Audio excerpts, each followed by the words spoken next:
Code lane. Surely many of you who play Mobile Legends take this lane, and you hope that by playing in this lane you can slaughter and carry the team easily.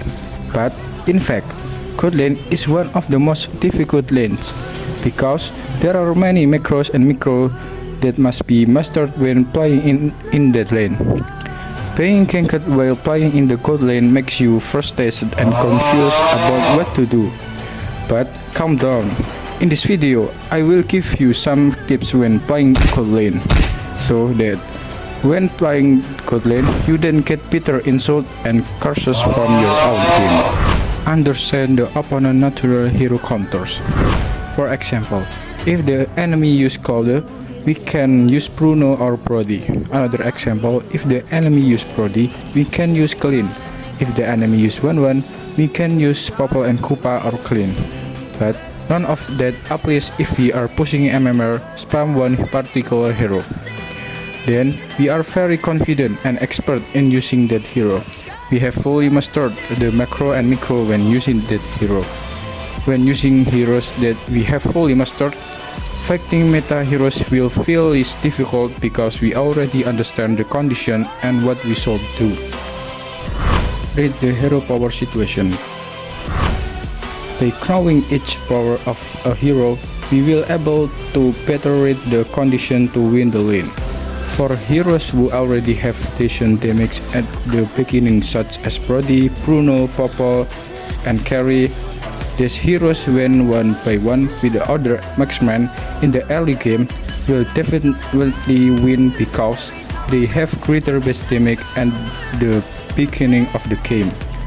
Contrast with heroes like Nathan, Layla, Hanabi, Cloud. Those marksmen need some items to be able to deal enough damage for one by one.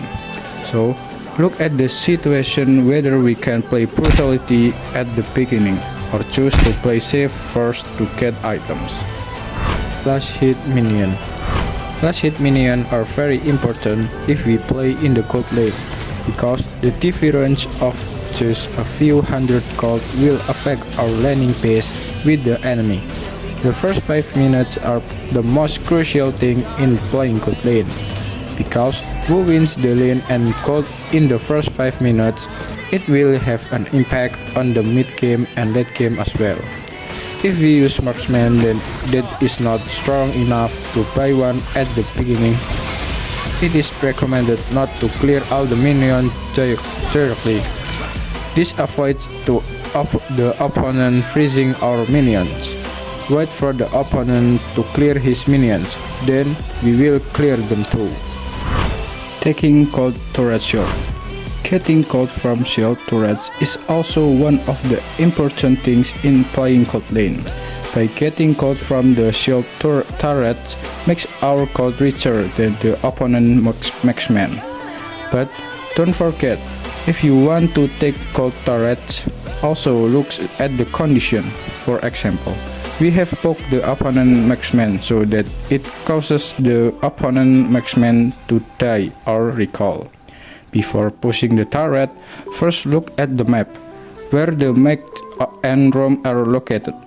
If roam and the mage look to be in the top or mid lane, continue to push the turret.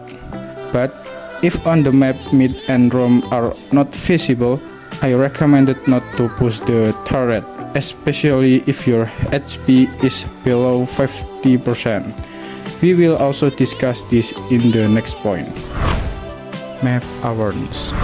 As I talked before, map awareness is very important in laning, especially if we play in the gold lane or XP lane, because roam and mid will definitely be roaming to our lane.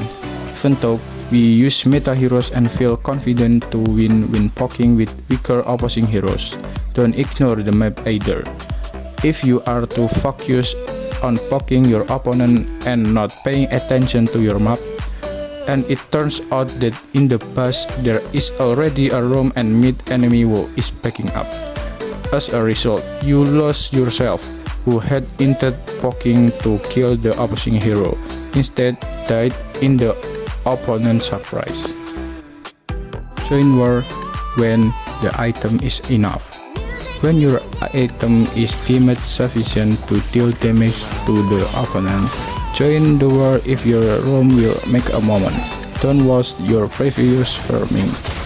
Our team is at war, but we keep farming, even though we have enough to deal damage to the opponent.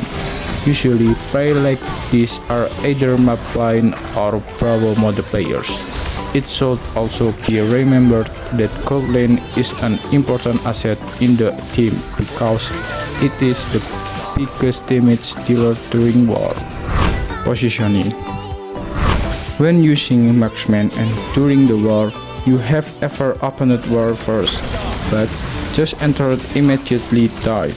Now here positioning becomes an important point to avoid this. The enemy certainly knows that the damage dealer is on you, so jungler, especially assassin and roam, will be all into you.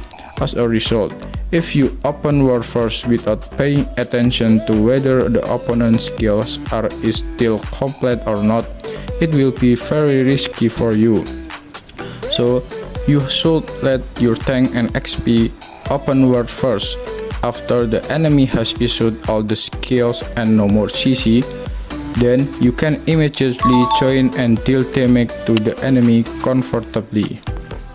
Okay, those are some tips and tricks for playing gold lane that I can provide. If you think this video is useful for you, please like this video.